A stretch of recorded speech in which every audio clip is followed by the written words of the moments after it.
Good morning children. Today we learn about organic farming.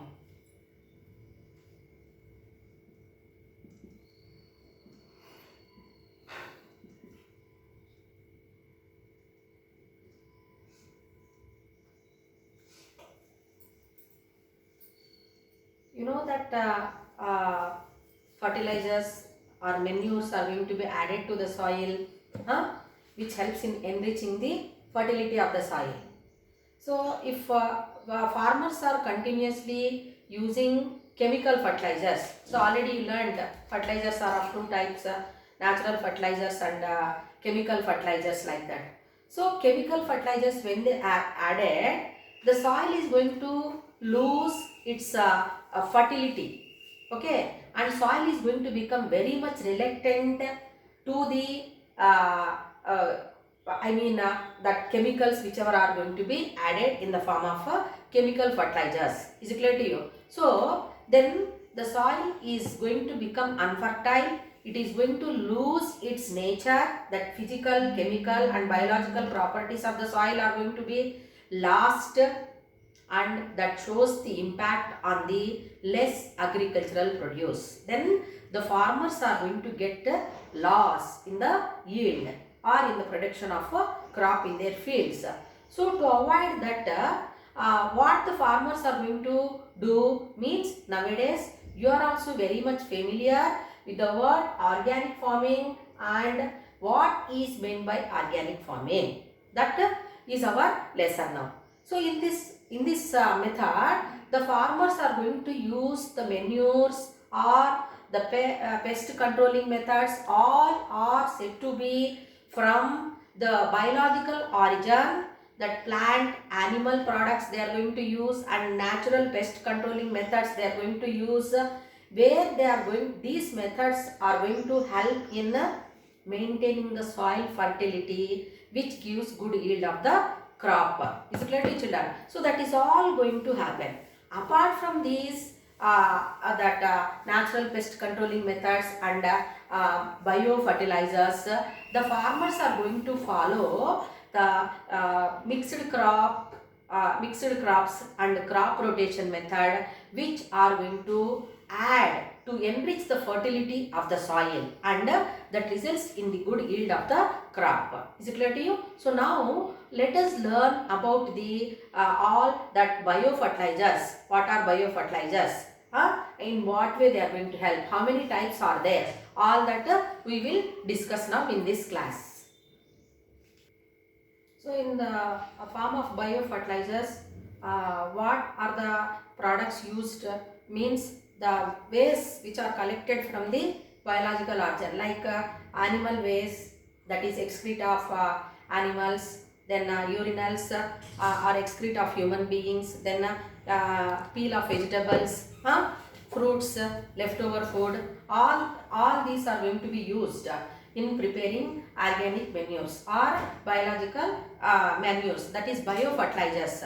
So apart from that, nowadays the farmers are going to make use of microorganisms, some of the microorganisms. So they are cultured in large scale in the fields, or they are supplied to the fields, and these microorganisms are going to help in synthesizing the nutrients from the surroundings, and they are made available to the plants. So they are called as a biofertilizers or microbial culture. So in that microbial culture, so here what are used?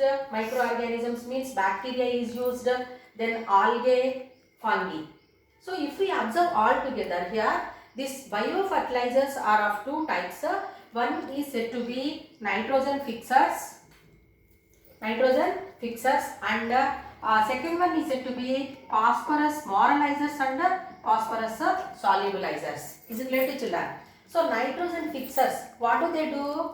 They are going to fix the atmospheric nitrogen which is present, that is free atmospheric nitrogen, so in the air, and that nitrogen will be converted to salts of nitrogen, and they are going to fix it in the plants. Is it clear to children? You can take Rhizobium bacteria, Azotobacter, Azospirillum. All these are said to be nitrogen fixers. Is it clear to you? And even blue-green algae, they are going to help in fixing that atmospheric nitrogen.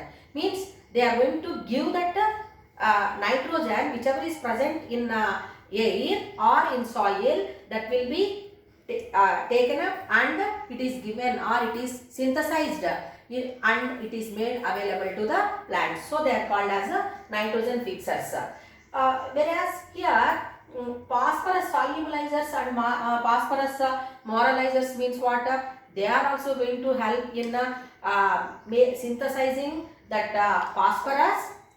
Okay, that phosphorus will be converted to minerals, and that minerals are going to be converted to ionic form, and that ionic form of phosphorus is taken up by the plants. That is because of phosphorus solubilizers.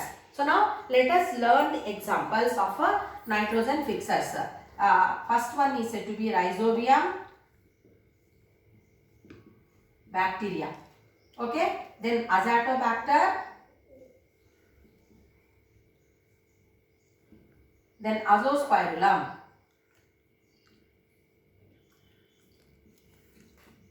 So these are the bacteria which help in fixing the atmospheric nitrogen. Then phosphorus solubilizers, that is Bacillus. Example, Bacillus Pseudomonas. So Bacillus Pseudomonas bacteria, it help in solubilizing the phosphorus. Then algae. So if we observe this algae which is helping in fixing nitrogen, that is blue-green algae. So can you guess the example? Blue-green algae, which you learned in the previous class, that is Chlamydomonas.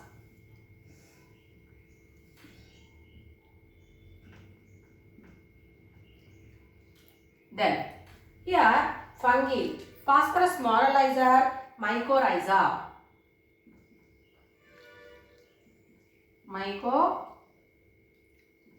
Mycorrhiza, and that is phosphorus moralizer, and phosphorus solubilizer, example Penicillium.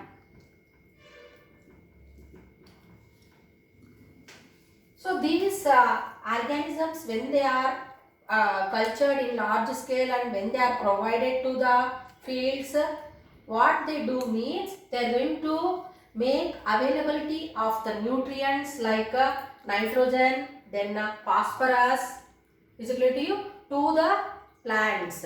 So that's why they are called as biofertilizers or microbial fertilizers.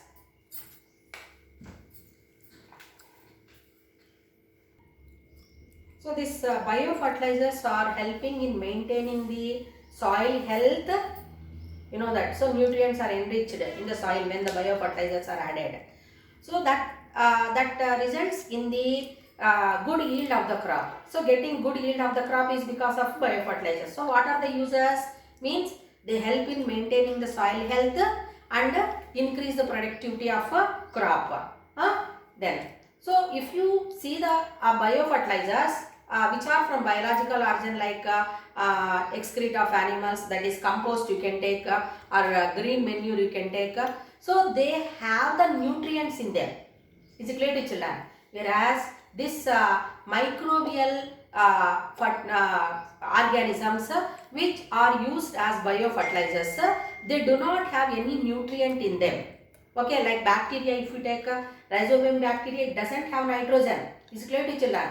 So what do? They are going to fix that nitrogen or phosphorus, and these nutrients are made available to the plants. Is it clear to you? So they are synthesized by the microorganisms. The nutrients are synthesized by the microorganisms. So that is the difference. So organic fertilizers or biofertilizers, they contain the nutrients. Example, compost if you take, it contains nitrogen or phosphorus or potassium, like that. Whereas here, this microbial fertilizers, they are not having any nutrients, but they help in synthesizing the nutrients and they are made available to the soil, which help in increasing the fertility of the soil, and that results in the good yield of the crop by the farmers. Then, have you observed any time that vermicompost?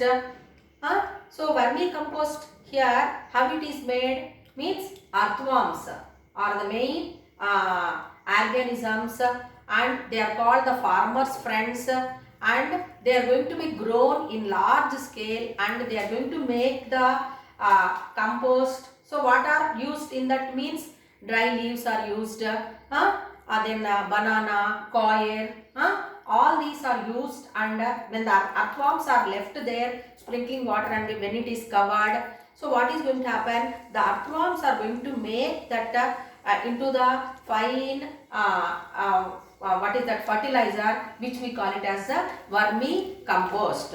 So this vermicompost is also an example of biofertilizers. So apart from that, Panchagavya.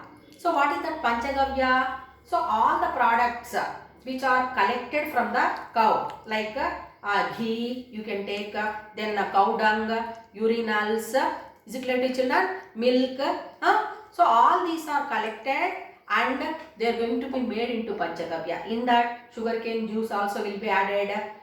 So these are also examples of biofertilizers. So they are going to help in increasing the productivity of the soil. So all these biofertilizers, whatever are used by the farmers, are not causing any harm to the soil or any harm to the environment. So that's why they are called as a eco-friendly fertilizers. Eco-friendly fertilizers or farmer-friendly fertilizers. Is it clear to you? So they never cause harm to the environment. So that you have to keep in your mind. So we have to keep the soil as it is for future generations also. Is it clear to children? So that is very, very important. So we have to use all the things which are not going to cause harm to the natural resources. So Panchagavya, it is a product produced from the cow. It is a natural manure. So what are the ingredients means? Milk, curds, ghee, urine, dung of the cow are used, and along with that they are going to add kallu also, then coconut water and sugarcane juice. They are going to mix it, and and it is allowed to settle for 10 days, and after 10 days it is going to be changed to Panchagavya, and it will help in enriching the soil. So 3% of Panchagavya is helping in growing the crop with a higher yield.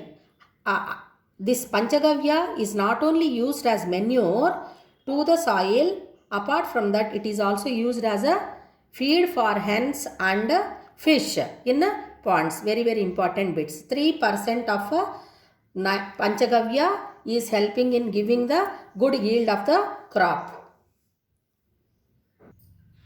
So in preparing vermicompost, the farmers are going to use vermicompost. They are constructing vermicompost beds. So in that beds they are going to use dry cow dung, then sugarcane leaves, dry grass, coconut, banana peels they are going to use, and they are going to put the earthworms. So they sprinkle water and they are going to cover it with polythene cover. So they are very much careful in that compost beds. They are not adding means they are free. That compost beds must be free from any glass, broken glasses or plastic or rubber.